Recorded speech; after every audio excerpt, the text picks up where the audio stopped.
Today on Behind the Ops, we're pulling back the curtain on what it really takes to scale mission critical healthcare in a highly regulated, deeply human space.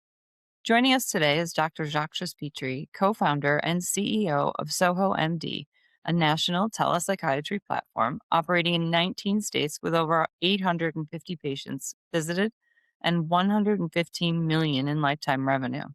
Dr. Jacques isn't just a psychiatrist, he's a systems builder. With an MD from Mount Sinai and an MBA in healthcare administration, he's integrated biological psychiatry, therapy, and digital infrastructure into a scalable, tech enabled platform, delivering 4 times the national average patient engagement. That doesn't happen by accident, it happens through intentional operational design. Today, we'll explore what it takes to build scalable clinical systems, lead provider networks across state lines, integrate IA and emerging tech responsibly, and capital raise while preserving care quality and mission integrity. Behind every 173 growth curve, behind every multi state healthcare platform, and behind every bold $70 million revenue projection, there are systems, decisions, and trade offs. And as an operator who understands how to build both scale and humanity at the same time, Dr. Jacques Jospitre joins us today. Let's go behind the ops. Good afternoon, Jacques. Thanks for joining me today. How are you? Doing well. Thanks for having me on, Kristen. Of course. Thank you for your time. So, why don't we start out with having you tell everyone a little bit about you and about your companies and go from there? Yeah, totally. So I'm Dr. Jacques Jospitre. I'm a psychiatrist here in New York City. I am a doctor who used to write software as a kid. I came out of grad school with an MD MBA. Right after I finished residency, I ran a psychiatry department for 4 years as a director. Then I was a medical director at an outpatient clinic, and both of those experiences are what inspired me to start my company, Soho MD, about 15 years ago. Fantastic. So, tell us a little bit about what Soho MD is. So initially, Soho MD, and I guess the core theme is the same, but the goal was, how do you offer super high quality psychiatry and make it affordable for people? So when I started about 15 years ago, there were two extremes. There was the Fifth Avenue practice, which I had.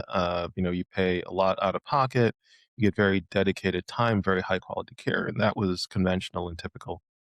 And the other extreme was Medicaid clinics, where it's very low quality, very high volume, very quick, short visits, where the needs of the patients aren't always met. They're getting prescriptions and refills for medications and recurring appointments, but they're not getting better. And I thought there had to be a way to put the two together so you could get really high quality care and get patients better, and that was the goal of Soho MD. And so we did that. We were affordable by taking insurance. So that was not usually, typical 15 years ago. So we took insurance. We offered this super high quality version of psychiatry following all the American Psychiatric Association guidelines.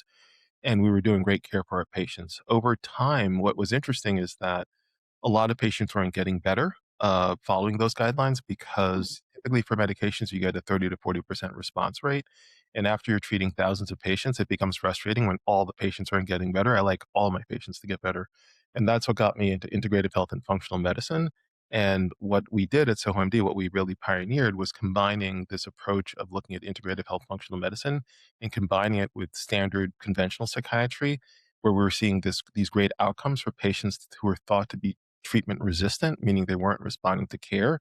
It Right. turns out that when you incorporate integrative health functional medicine into their care plan, that you have much better outcomes, because you're figuring out what the root cause of their symptoms are, and then you're able to provide treatments that actually get them better. So we came up with this wonderful solution, and so we're able to offer super high quality psychiatry and make it affordable. So the core initial theme of why we started the company was there, but how we were able to implement it over time evolved, and it was something that's unique and is kind of still unique in the marketplace. It definitely is unique for sure. I think one of the interesting things is I did some research on the company and it appears that you're averaging 12 visits per patient, which is 4 times the national average. How does that tell me a little bit about that? There's operational levers in there that you're doing that are actually driving this engagement. And with the customer journey map being my belief and how everything works, could you talk to us a little bit about that? Because certainly you guys are doing a great job with it. Yeah, thanks, Kristen. Yeah, it's so on the prescribing side, a patient comes in for the typical visit, they might go through a list of symptoms and get a prescription for psychiatric medication. For us, we engage people by doing labs. So most psychiatrists aren't doing a whole battery of labs. We're looking for medical conditions that are tied into your psychiatric symptoms. And for a lot of patients, especially those who've been in care before, they're seeing that we're doing things that other providers have never done for them. So they may have been in treatment for 10, 20 plus years, and they're now having this workup done by a psychiatrist, which at the end of the day gets them better. And for a lot of the referrals, it's coming from word of mouth, it's coming from primary care doctors who've sent other patients to us. So when they're coming in, they already know that they're in for something different and unique. And once they arrive, they start getting that experience. And because they see that we're doing something different they feel it's more robust in terms of really doing their workup, that really gets them engaged. And the wonderful thing is because of, the impact of the treatment, they feel the difference. It's tangible to them. So that's what really gets them to go from 3 to 4 visits for a standard psych encounter up to 12 to 13. And then on the therapy side, what we did, we also started incorporating a lot more work around trauma. So trauma sometimes is reserved for the big kinds of traumas, but it turns out that a lot of the things that happen to people, it could be neglect, could be things that seem to be very insignificant, could be very traumatic for people. So we really pioneered making sure all of our therapists were trained in trauma work, and that they incorporated that into their day-to-day care of patients on the therapy side. So again, that was another way that we were doing a really great job of meeting the patient's needs. And by engaging them in that way, they felt that again they were getting something different than they had seen before, and that's what I think really got them to come back. And I think it gets back into the old, concept or adage of like, really understanding your customer's needs and meeting those needs. And Sure. that's really what we focused on is, we said, how do we improve the quality of the experience so that patients are truly getting better? It's not simply that they're coming in for a visit. It's not simply that, hey, well, I'll see you for the next appointment. It's really, getting to the heart of really what's the source of the pain for the patient. How do you do a workup and approach that clearly targets that issue, and then engage the patient around that? And Sure. that's, I think, really what has helped us really get that kind of, participation from patients. Yeah, I mean, that's just beyond fantastic the way that you guys have really developed that customer engagement. So I think, and one of the things that I was looking at is obviously you've scaled exponentially, right? So the customer engagement is definitely working because your customers are coming and they're coming back and they're becoming repeat patients. So looking at building out, kind of scaling that, how do you maintain the scaling and the quality, right? So you've gone over 19 states, I believe it was.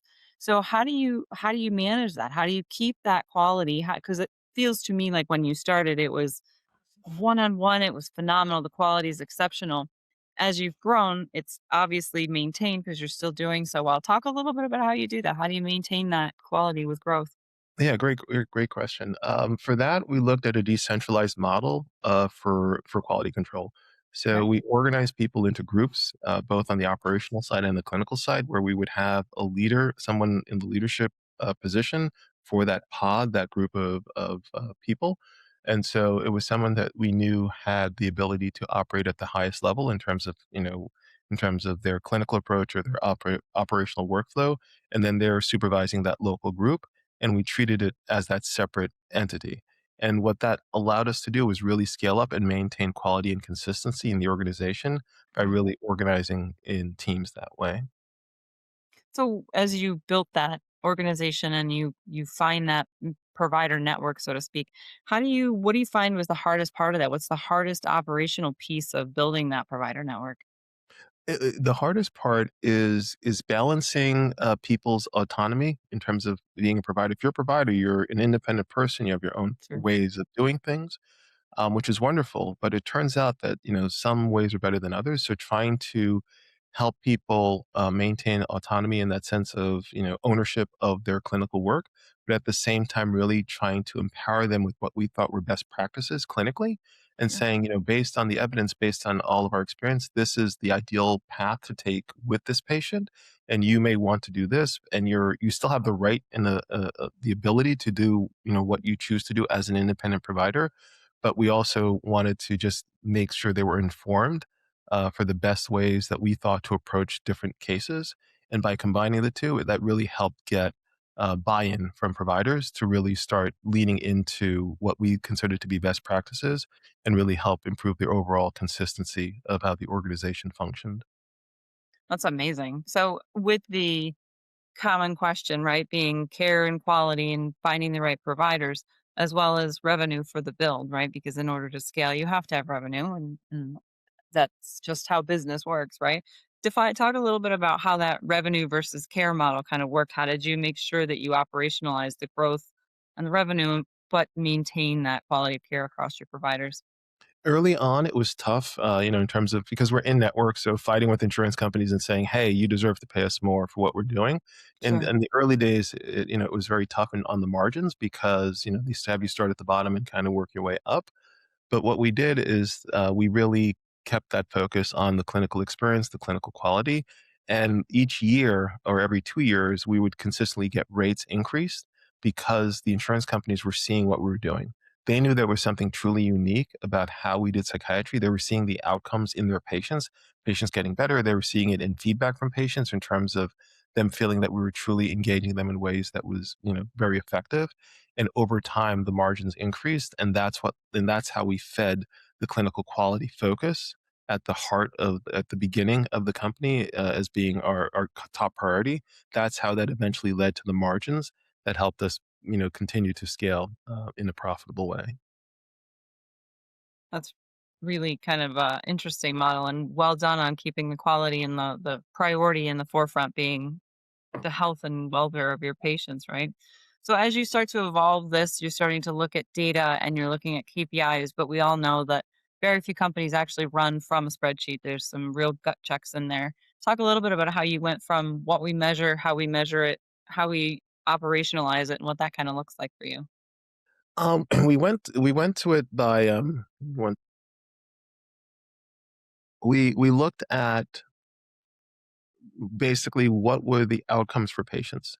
So we operationalized it around looking at rating scales, looking at like the GAD-7, PHQ-9, really saying, what are the patterns around which we're seeing patients truly improve in terms of their clinical outcomes, and really creating that sort of feedback loop in terms of approaches that we were taking and seeing how what the outcomes for patients were, and using that to kind of then discuss it clinically in groups with all the providers for them to see, what were the areas that we wanted to focus on, what were the directions we should be going in terms of the clinical work, and really getting everyone contributing to the evolution of the clinical protocols and clinical mandates. And for a lot of the work that we did, we actually codified it in documents. So we actually have written clinical protocols that really help to capture what these best practices were, and then we distributed that to all the providers, and then we had them take ownership of it, where any of them were allowed to modify it and share their thoughts with the team. And that combination, again, I use the word buy-in, that combination, really engaging providers to really participate in authoring and being part of that dialogue and part of Sure. the evolution of the clinical work. That's what really helped kind of connect those key performance indicators in terms of what we thought were valuable for us to achieve, along with providers in terms of where they were incentivized, in terms of trying to achieve professional and clinical excellence.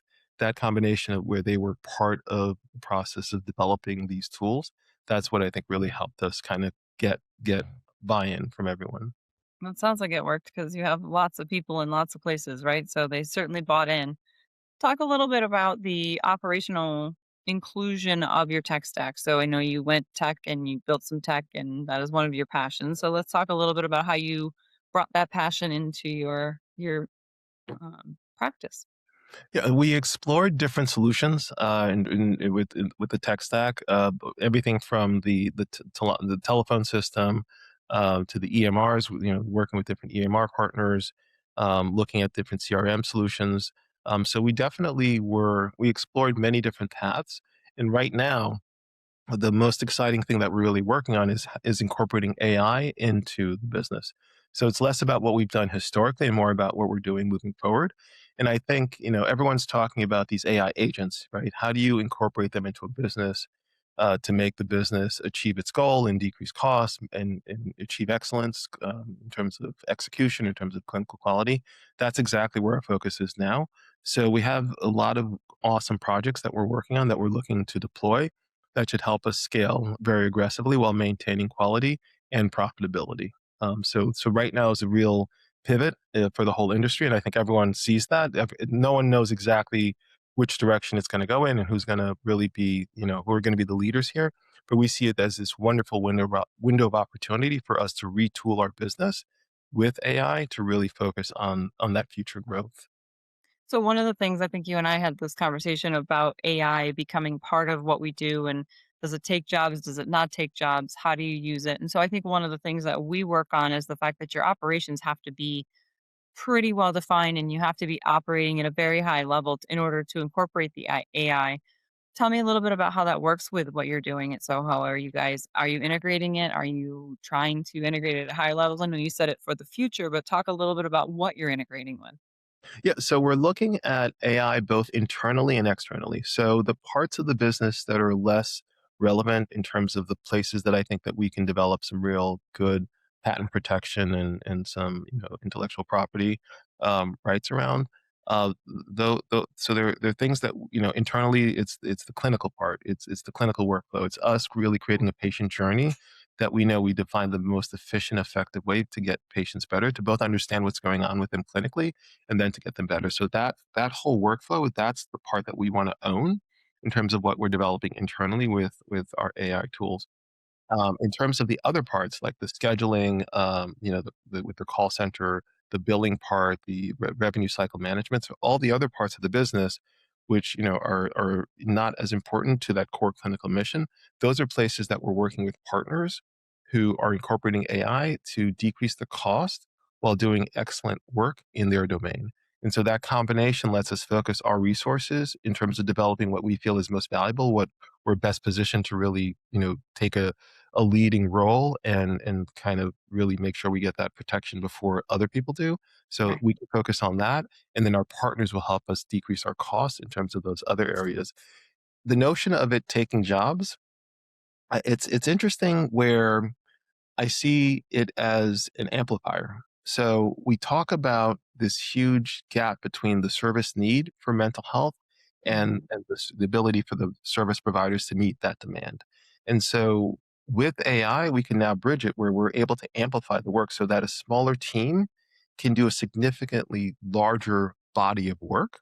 And so this whole notion of us having all these deficits and we don't have enough providers and we're not able to be, that I think is all going to go away because we're going to take the people that we have and we're going to leverage technology in a way that lets us meet that demand and do it in a higher quality way. So seeing more patients, but getting better outcomes because the quality of the work that's being done is just at a whole other level.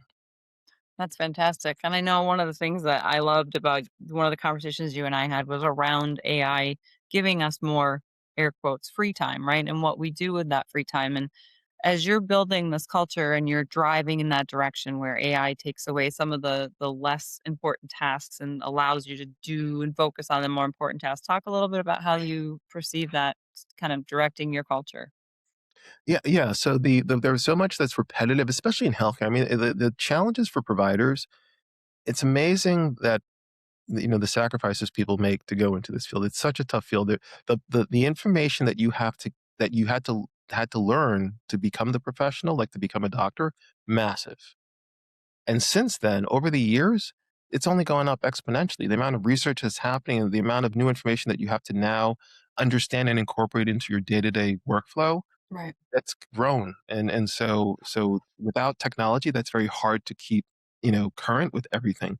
And at the same time, the administrative burden of practicing has also gone up significantly in terms of the requirements from payers, in terms of, the expectations around documentation, in terms of all these different things that you have to do, to get paid for the work that you do. The friction, the administrative friction has gone up significantly, and you're not getting paid more for it. So you have to do more work, you're not getting paid more, and at the same time, you have to know more, and you have to balance all these things, and it's hard to do that manually. With Right. technology, we're going to get providers being able to get back to what they love about the work, which is engaging with the patient, really having the information that they need, using technology to bring all that information at their fingertips. So you want information about the patient, so you can use AI to collect that information and summarize it for you. You want Sure. information from the literature? Give me one sec. Yeah. So you have the information so you have information about the patient that's summarized by technology. You have information about the literature. So now that I have information about this patient, what are the best practices? What's all the research that's happened? What are the best things that I should be doing for this patient? And now with technology, I can combine what I know about the patient with what the literature says I should do, and I can bring that to my point of care to help me make the best decision. And at the same time, I now need to put this all in a format that I can send to the payer to make sure I get paid for that work.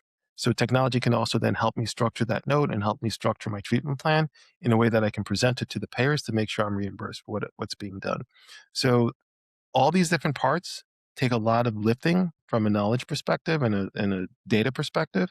And when you structure the AI properly, to capture the data, make sense of it. And again, the background of all this is that there's a lot of noise, right? With information, there's a signal to noise ratio, and the key part is trying to take this massive amount of data. You can't just throw junk in, let's just throw all the data in and the AI figures it out. You actually do need like somebody who's a subject matter expert to actually structure the data that you're analyzing so you can Sure. pull out the signal from the noise. And that's the part that we see is our role. That AI is being rolled out, but we see ourselves as those subject matter experts who can help understand based on these workflows how to combine all the information into this wonderful experience for patients where we're going to get patients, we're going to understand what their pain points are, we're going to get them healthy, and we're going to keep them healthy, and we're going to do it in a cost effective way where the patient has a much better outcome. And insurance companies will find that they're actually spending way less to keep these patients healthy when they're working with Soho MD and working with my team to implement AI in healthcare. That's fantastic. And what an amazing set of goals and accomplishments, right? Both at the same time. I think that's spectacular. Talk a little bit maybe about what you see as part of the obviously the growth is coming. We know that you're targeting growth over the next few years, but talk a little bit about how you see all that happening and what kind of operational focuses you have on your infrastructure to ensure that growth is stabilized. We are going to be focusing on helping providers succeed. Okay. A lot of companies out there in the medical space have really focused on themselves, and everyone joining, doing all these massive roll ups and really kind of controlling the whole experience. We Sure. have a vision where we're actually going to grow in partnership with providers and help them maintain some level of independence to really have this network of providers who collaborate together in terms of the support, in terms of the core infrastructure, but truly have a level of independence in terms of ownership and just be able to in clinical expression of how they want to practice medicine. So we're offering this unique approach operationally, which doesn't really exist in psychiatry or in behavioral health. That's what we're Right. we're going to be implementing. So it's going to help us scale very aggressively while still maintaining that quality that's so important to me, is this notion of partnership, and which is different than what's happened where you have acquisition. Instead, we want to focus on partnering with others. That's fantastic. So, with those partnerships, obviously comes lots of personalities and some cultural mixes and some technology acceptance and non acceptance. Talk a little bit about how you might kind of manage through that as you are all over the country and although have many, many providers. Yeah, yeah, we would manage it by really letting people leverage their brand, their name, and do medicine the way they want to. Okay. I think that one of the things that we accomplished with Soho MD was really defining best practices in terms of what we saw based on that literature. But I think there's this whole other level of work that can be done when you start becoming a this sort of foundation upon which other people can express their ideas.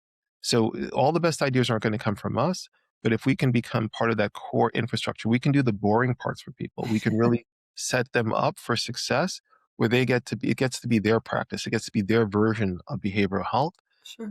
and really get the marketplace back to that feeling of having the benefits of small practices that really cater to people, that really know the people, that are part of the community, where it's very personalized instead of feeling very impersonal and cold and stoic. We want to have this kind of way where, regardless of the personality of that provider, that we create a forum where they can express that. They can be themselves, but they can still be found, they can really be supported by us and our foundation of running a practice to help them do what they want to do. But again, doing it in partnership. So that way they can be who they want to be, and it doesn't Right. conflict in any way with all the things that we're going to bring to them to help them achieve what they're looking to achieve clinically with their patients. That's amazing. So I think one of the underlying currents to everything that we've talked about today is autonomy, and that's something that you started this conversation with. When you're looking at autonomy as a founder, as an owner, as a CEO, talk a little bit about how that transition worked for you. So when you were in the middle of every single thing, and now there's no way you're in the middle of every single thing, right? In fact, you kind of are the antithesis of being involved in every single thing because you believe in autonomy. Talk a little bit about how that morphed for you. How did you really get to a place where allowing all that autonomy across hundreds of providers really is something that you do and you've perfected? I think it comes from a lot of pain. So I think when you've been around and doing this as long as I have in the industry, you learn what not to do. And so, autonomy comes with making good decisions, having a really solid team around you, and being able to move things forward. And that's what I've created. Now I have a really great team of people that I'm working with. And, I think that I will help other clinicians really gain autonomy by helping them avoid some of the pitfalls that I went through to build this company, to do the work that I do. And when things are working as they should, the technology is working as it should, the billing is working as it should, just the core operations, the call center, all those things are working as it should, as it all should. That's when you have autonomy.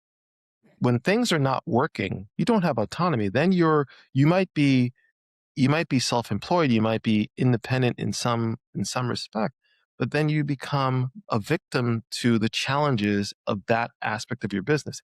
If your billing is off, you're not autonomous. You're stuck. If your call center isn't working, you have issues, in terms of patient engagement. But once you have a partner who's able to help you with all those different parts of the business that can be so difficult and can get in the way of your goals. Once you have someone who helps you with all those things, that's where I can help other people gain true autonomy, really be, practicing in the way they want to be, because all those other things that are so essential for them to function in practice, all those things are being done and being addressed. Then you can truly do the clinical work that you're passionate about and help your patients the way you want to help them. And so that's what I've learned from the years, is really how to, that by doing this and really, taking the time to build the right group of people, the right team to orchestrate things, and now being able to offer that to other practitioners, that's what's going to help them truly gain the autonomy that they're looking to have when they talk about being in private practice or starting their own business.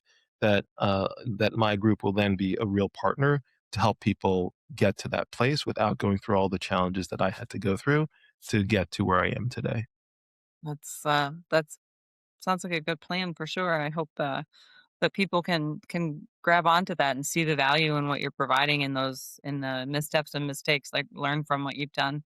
Talk a little bit, maybe if you don't mind, about what that future kind of looks like, where you might see some of the progress stall, and if you had, a strategic operator that solely went in and focused on what to do next and where we might have operational gaps or whatever, what would you tell them to look at? How would you go in and kind of pre-assess that growth or potential gaps in those growths? Gaps in the growth for a partner or for us? In general, do you see any for the future that you're targeting, that you're looking at now, that say this could be a problem because we had a slight problem here in this operational thing, or this might be a weakness in our operations or in our tech stack or in our data gathering, in our partner networks or our provider network, sorry, wrong word. What is, are you looking at any of that? Are there any of those operational gaps that you're kind of focused on as you start to grow, or I think as we grow and our need in certain areas of the business scale, I think, what I've learned in all these years of really trying and really focusing on building a business and putting a team together is it gets back to that notion and concept of good people are hard to find. And so that is what I see as being the rate limiting step for growth and scale, is being able to find excellence in terms of, the people that you add to the team. Do they share the same corporate culture? Do they share the same, focus and priorities?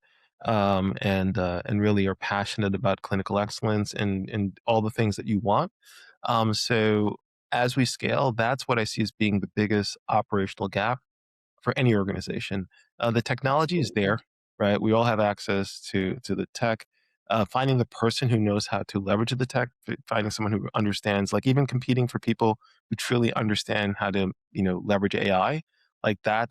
I mean, that's super competitive, right? How do you find the best people? How do you keep the best people when everyone's looking for those same people? But in every aspect of the company, just having the ability to hire well, train well, and maintain oversight over how people are working.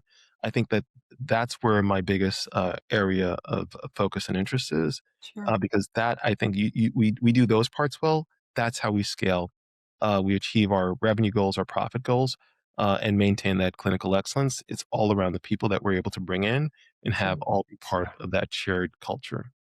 Yeah, 100%. And I certainly think that's part of all companies' growth patterns, right? Is do we get the right people in the right places at the right time for sure. So as we kind of wrap up today, as the people who are watching, what's something that you've learned through all of this that you wish you had known a couple years ago when you started this process and you would be willing to share with some of our listeners? I think when it comes to being a clinician, I think what really makes you great as a clinician is, caring about the patient, really, seeing what's possible for them and really, working with them in collaboration to help them achieve that. And what's interesting is that in business, it doesn't really work that way. And I think that the parts of the empathy that you have as a clinician in business, it's a little bit different. And so what looking back, realizing that, yeah, being very clear on expectations for people and that the business priorities are much more rigid, that people, there's an expectation of what people should bring to the table, what they should maintain and achieve, and how quickly they're able to do it. And so the same leeway that you might have for a person on a clinical engagement is not the same leeway that you have in business. Business is about speed. It's about, if you want to win a game, like you have to put in the time. Everyone has to practice. You have to really work hard. Like it's not a participation trophy, right? You either win or you don't. And so Correct. in business, if you don't have an environment that really, when people are not cutting it, you have to let them go.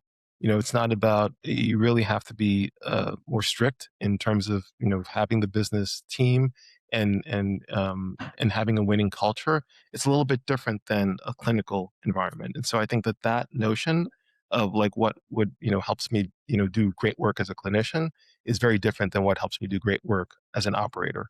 And so that separation, I think, is one of the challenges in healthcare. Is really trying to really put on, when you put on that operator hat, it's a little bit it's a little bit harsher than the clinical hat. So I think that's the big difference. That I would, Absolutely. looking back, that would have, it would have changed some decisions I made, and helped avoid some things. But it was all, it's all learning, right? That's how you learn, going through all those experiences. So Absolutely.